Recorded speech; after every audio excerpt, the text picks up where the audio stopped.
Howdy folks, this is Meandering Mike in the Man Cave of Madness, and we are doing a Hex Counter Memory, a look at Conquistador from Strategy and Tactics magazine.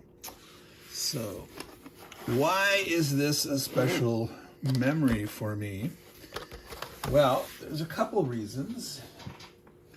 One of them is that this is, to the best of my knowledge, I'd say 95% to my recall, that this was the first S&T game that I received as part of my subscription, Strategy and Tactics magazine. So this is S&T 58, and there's another reason for that, and I'll get into in a minute, but first we'll take a quick look at the game in the magazine. So let me open up. This is an Aegis magazine game tray. Now I popped the lid off. Sometimes these are a little finicky. There's a notch on this side and a notch on the other side, and you normally just work your finger in there and you pull a little bit out. And I don't know if you can see that, but there's a notch there and a notch there. And so this lid stays on relatively snugly. Now I actually have two copies in here. So here is one that's completely unpunched. And what's interesting about these is this is what most people normally consider the front of a counter, and it's labeled the back. Okay, and so these have the sides, you flip them over, higher, lower values on the different sides. Yeah, I always considered this side where the punching of the die cutting is going through to be the front and the other side to be the back. But for some reason, they're labeled that way. So here is my second copy. Now, this second copy here has, you can't see it, it's inside there, but the counter sheet is missing about half the counters. All right, so now this is not my original version here, obviously, because I played the heck out of this one. So this is one of the things that I got rid of over the years and reacquired. But I wouldn't mind getting like a spare counter sheet if I could to make this one whole and complete. So normally I would have like one of these. If I have two copies, I have one punched and one unpunched, and I would have the counters in here. But this is what those magazine trays look like. So let me go ahead and get the stuff out of here. All right, so we have the magazine, and normally these rules are in the center of it. So the rules section are numbered separately. So this should be R1 through R8, I believe. That's R12. So there's actually 12 pages instead of 8 in this one, compared to many, if not most, of the S&T magazine games. Let me do some like the counter sheet here. So the front side, which to me is again the back side. All right. So you've got different kind of units. It's not like you're flipping over and taking steps. You've got soldiers on one side, you've got colonists on the other, and so just gives you a variety in your mix. Now, the missionaries, these are Spanish missionaries, they start on this side with the question mark, and when you use them, you figure out what's their efficiency or effectiveness rating, and it ranges from +3 to -1. Now, I'm not going to do it. This is not a complete unboxing. Just okay, one of the memories about this game was that it was my first magazine subscription game. It was a multiplayer game where the different sides were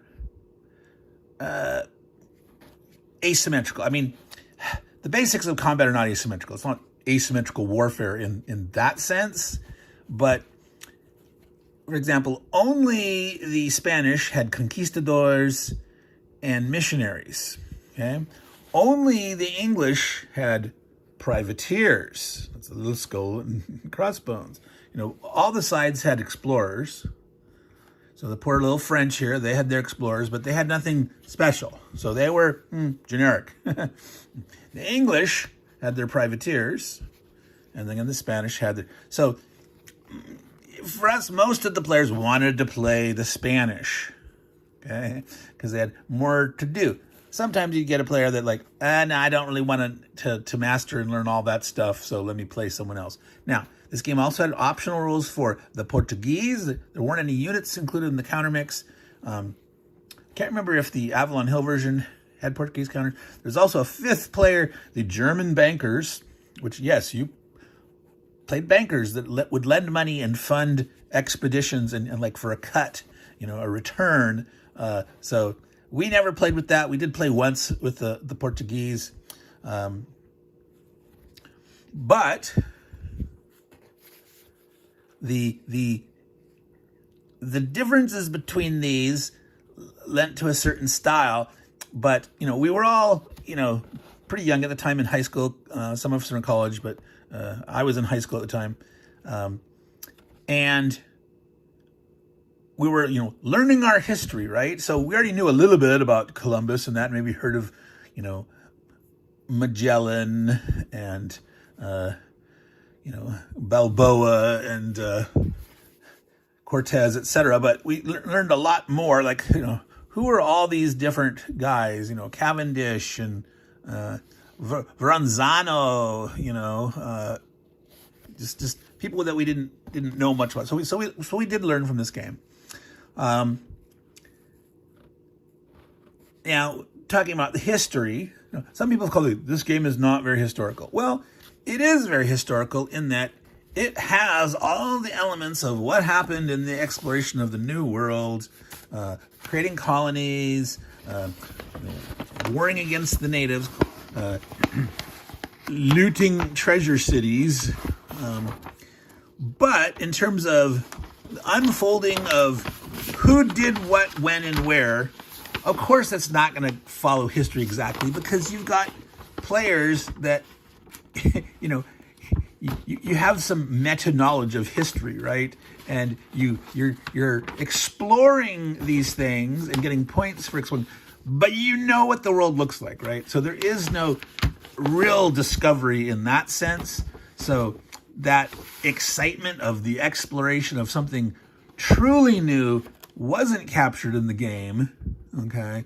But in terms of, there's things to be discovered and to be learned.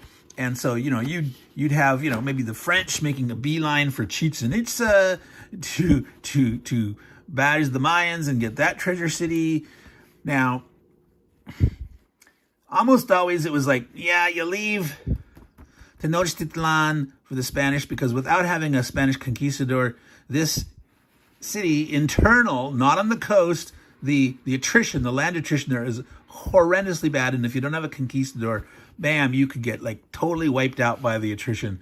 So the English or the Spanish might go for, the English or the French might go for Chichen Itza. Cusco's also a problem. This takes a while to get to. This is why this was discovered and conquered so much later. But you've got all sorts of gold to go after, making colonies, all sorts of different things. And so you'd end up with people in all sorts of places. Instead of the French just, along here and doing the Joliet's Mississippi River. You could have, whoever doing anything, you'd be the bad scramble.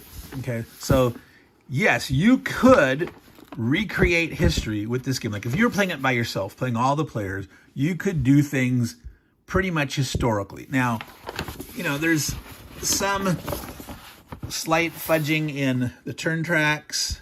Like this is 1495 to 1500, so 5 years. I don't think it's always 5 every time. Maybe it is. But like Columbus went on 4 voyages, and this is 1495 to 1500. Well, his first one was like 1492 to 1493, and then 1493 to 1496. So he didn't get back to the second one till 1496. Columbus is around for 2 game turns in this game.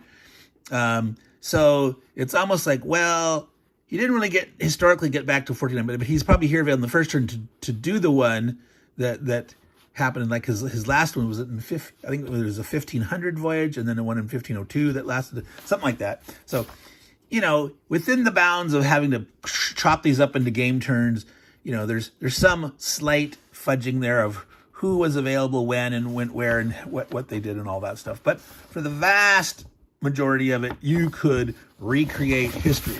Will you do that in a 3, 4, 5 player game? No, you will not. It doesn't make sense to let the Spanish dominate so much of those things. And so who goes for what when, you know, and so it's a little bit gamey. It's a little bit gamey in that, like, you know, stuff is there to go explore without having sort of explored the predecessors. You know, there should have been a voyage, you know, along here learning this coast before, like, zoom, you zip down and find the Rio de Plata. Now that's something. Is it Rio de Plata or Rio de Plate? Do you just say plate, plata? I've always said Rio de Plata, but that might not be the proper way to pronounce it. All right, so now this leads me to my second memory of this for Conquistador, and that term exploring something new. I took this game and I made a new map, and I recruited 3 friends beside myself, and we played a game that I called Exploration with an exclamation point. Yes, Exploration, splat, or bang, sorry.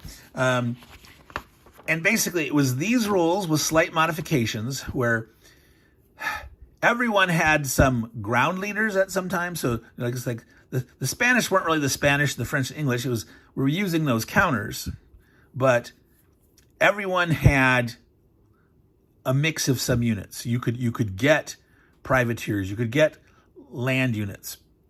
Okay, and so I modified the system. The way they measure exploration is in bounds in this, and you have a certain, you know, how far is it away, basically, coming from Europe, and you pay for a certain number of bounds to explore that lets you, you know, hit spots, do multiple expeditions, and I modified that somewhat because they were going onto a completely blank map. Well, their country was on the far east. So like, I took an SPI map like this, right? And there was no, you know, charts or anything. It was all blank, and, like, you know, one of them was up here, had a, you know, a hex row of like 6 hexes here, and one was here and one was there. So they were spread out a little bit. One was like at the edge of the map. So they were spread out, and they would go and explore, and I would have, you know, my own continents and some, you know, large island groups and things like that. And so it was true exploration. They didn't know what was where. They didn't, and I had a little system where it would generate some rumors or information that, you know, the more they interacted with the native groups, they'd have a chance to learn stuff. So if they were friendly with the natives, they could possibly get more useful information. If they were out there conquering the natives who try to, like, okay, I don't want to worry about native uprisings, or I want to, you know, loot this local treasure city or something. Okay, they could do that, but by being more friendly with the natives, they could find information about, you know, big treasure cities that were farther away, things like that. So that was a lot of them. That was now, unfortunately, we never finished that. The people that were playing, you know, they sort of were available at different times, and we'd try to, like, okay, you do your turn, you do turn, and sometimes I'd let someone do like 2 turns in a row if I knew that they were kind of spread out, and if they were, you know, they would tell me what their exploration plans were in general, and then I could give them permission to potentially play 2 turns in a row if I knew that they weren't likely to bump into someone else. But it was a lot of fun, you know. So basically 3 players playing blind, 1 referee master copy, and they, you know, and unfortunately I don't have my map. You know, they each kept their own map as they were drawing on it, and, you know, I don't know if they still have it. Unlikely, highly unlikely. But I wish I had my master map. It's one of the things that did not survive over all the different years. I do have some of the maps that I made when I made game alternates and scenarios and things like that. Sometimes sometime in the future I'll pull those out and we'll just explore through those. But so this was my Hex Counter Memory for Conquistador,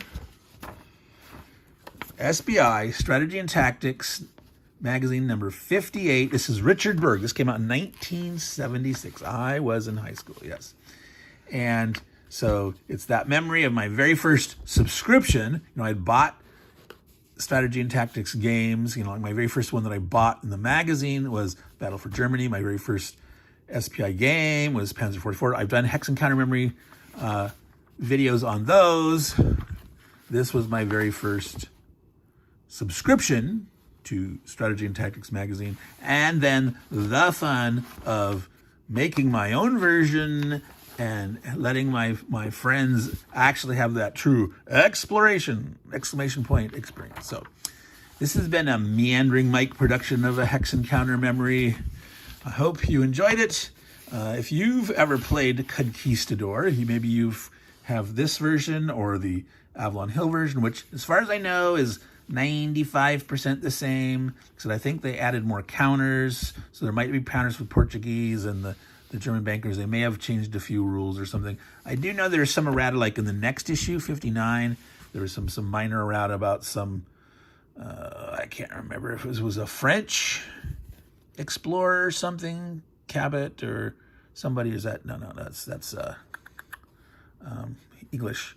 Yeah, there's some errata about that guy.